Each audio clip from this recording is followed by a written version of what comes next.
গাছ লাগাই প্রাণের টানে, সবুজ ছড়াই প্রতিটি প্রাণে। প্রকৃতির মাঝে গড়ি ঠিকানা, সবুজ হোক সবার জীবনের আশা। সাতকে এই স্লোগানকে সামনে রেখে উপজেলার গোবিন্দগঞ্জ বহুমুখী উচ্চ বিদ্যালয়ে বৃক্ষরোপণ কর্মসূচি 2025 অনুষ্ঠিত হয়েছে।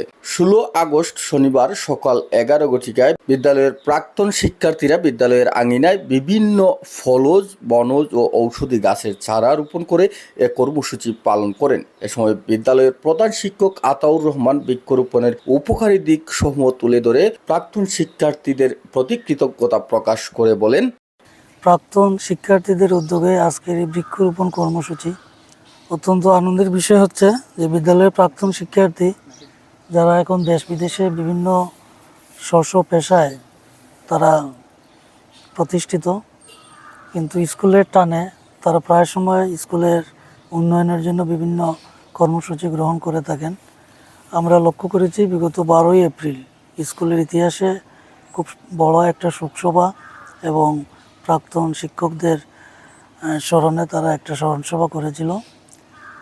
তারই ধারাবাহিকতায় আজকে আমাদের প্রাক্তন শিক্ষার্থী এনামূলক রুবেলের উদ্যোগে তার মাথাতেই প্রথমে এই প্ল্যানটা এসেছিল।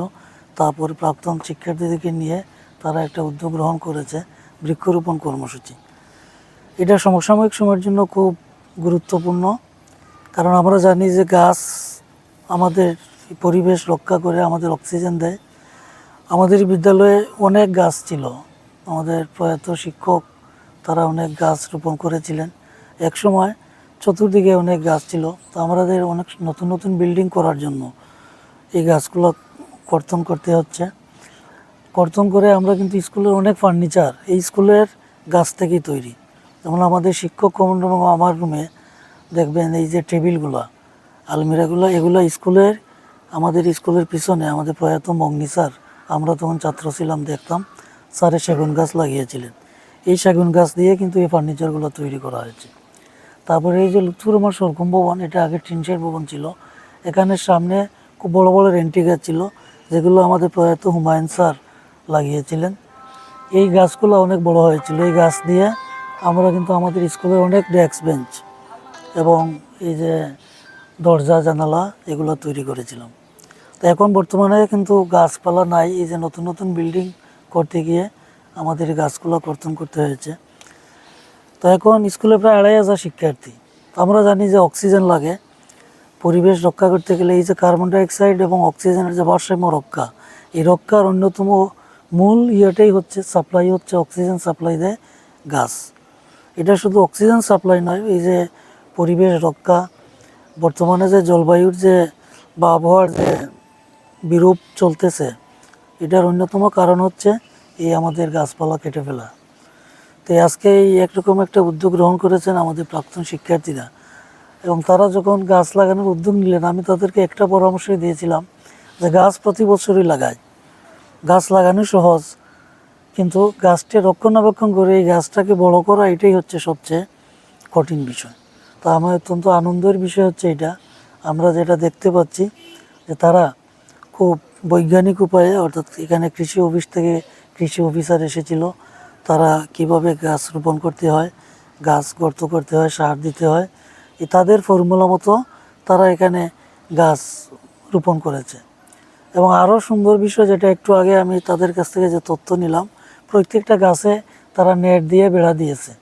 প্রায় 7,000 টাকা গেছে শুধু এই নেট ক্রয় করতে, এবং তারা 6,000 টাকা খরচ করে শুধু গর্ত তৈরি করেছে এবং এখানে সার দিয়ে। তো প্রচুর টাকা তারা খরচ করেছে। এমনি 1-2 হাজার টাকা হইলে কিন্তু এখানে 30-40টা গাছ লাগানো যায়, কিন্তু আমি যেটা দেখলাম প্রায় 20-25 হাজার টাকা তারা খরচ করছে এই যে গাছগুলো যাতে টিকানো যায় এই উদ্দেশ্যে। তো আমি তাদেরকে আমার ব্যক্তিগত এবং স্কুলের পক্ষ থেকে ধন্যবাদ জানাচ্ছি এরকম একটা উদ্যোগ গ্রহণ করার জন্য। এবং এনামূলক রুবেল সহ আমাদের প্রাক্তন শিক্ষার্থী যারা এখানে উপস্থিত, তারা আজকে অনেকে অনেক কাজ ফেলে এখানে তারা গাছ রোপণ করেছে। আমি আশা করব ভবিষ্যতে এই কর্মসূচি অব্যাহত থাকবে। প্রাক্তন শিক্ষার্থীদের অর্থায়নে এ কর্মসূচি বাস্তবায়ন করায় সকলের প্রতি কৃতজ্ঞতা জ্ঞাপন করে প্রাক্তন শিক্ষার্থী এনামুল হক রুবেল বলেন, আমি আসলে প্রথমেই আমাদের গোবিন্দগঞ্জ হাই স্কুলের প্রাক্তন যারা ছাত্র আছেন, আমার সহপাঠী সহ আমার অগ্রজ এবং অনুজ যারা আছে, তাদেরকে আমি কৃতজ্ঞতা জানাই। কারণ এরকম একটা উদ্যোগ, এটা কিন্তু আসলে আমলের কাজ, এটা নেকির কাজ। কারণ এটা আমাদের পরিবেশ রক্ষার জন্য, আমাদের অক্সিজেনের জন্য এবং খুবই উপযোগী। বিশেষ করে বর্তমানে যেভাবে গাছ নিধন চলতেছে, এই অবস্থায় আমাদের বৃক্ষরোপণটা আসলে একটা জাতীয় স্লোগানে এবং জাতীয় কার্যক্রমে পরিণত হয়েছে। তো এখানে আমাদের প্রাক্তন ছাত্ররা সব, শিক্ষার্থীরা সব অংশগ্রহণ করার জন্য এবং আর্থিকভাবে সহযোগিতা করার জন্য আমি আন্তরিকভাবে কৃতজ্ঞতা জানাই। এবং ইনশাআল্লাহ ভবিষ্যতে যাতে আমরা স্কুলের উন্নয়নে আমরা প্রাক্তন ছাত্ররা এগিয়ে আসি, এই আহ্বান জানিয়ে আমি সবাইকে আবারও ধন্যবাদ জানাই। বিশেষ করে আমার যে শ্রদ্ধেয় প্রধান শিক্ষক এবং সহকারী শিক্ষক, তাদের আসলে পরামর্শ এবং সহযোগিতায় এই কাজটা বা বিভিন্ন কাজ যে আমাদের স্কুলে এগিয়ে নেওয়া সম্ভব হয়, তার জন্য তাদের প্রতি আমার কৃতজ্ঞতা জানাই। এ সময় উপস্থিত ছিলেন বিদ্যালয়ের সহকারী প্রধান শিক্ষক ফজলুল করিম বকুল, প্রাক্তন শিক্ষার্থী মুজাম্মেল আলী, ফখর উদ্দিন, অ্যাডভোকেট তাওহিদ আহমদ, মোহাম্মদ শাহ আলম, রাকিবুল হাসান, শাহেদ আহমদ, মতিউর রহমান, কামরুল হাসান, আব্দুল ওয়াহিদ, ফজর উদ্দিন, সায়েদ মিয়া, পঙ্কজ দত্ত, মাসুক মিয়া, মোহাম্মদ সমীর আলী, আশরাফুর রহমান, ফয়সল আহমদ, এহসানুল করিম রাজন ও Mizanur Rahman. M H Khaled, desk news, Sylhet তথ্য অনুসন্ধান।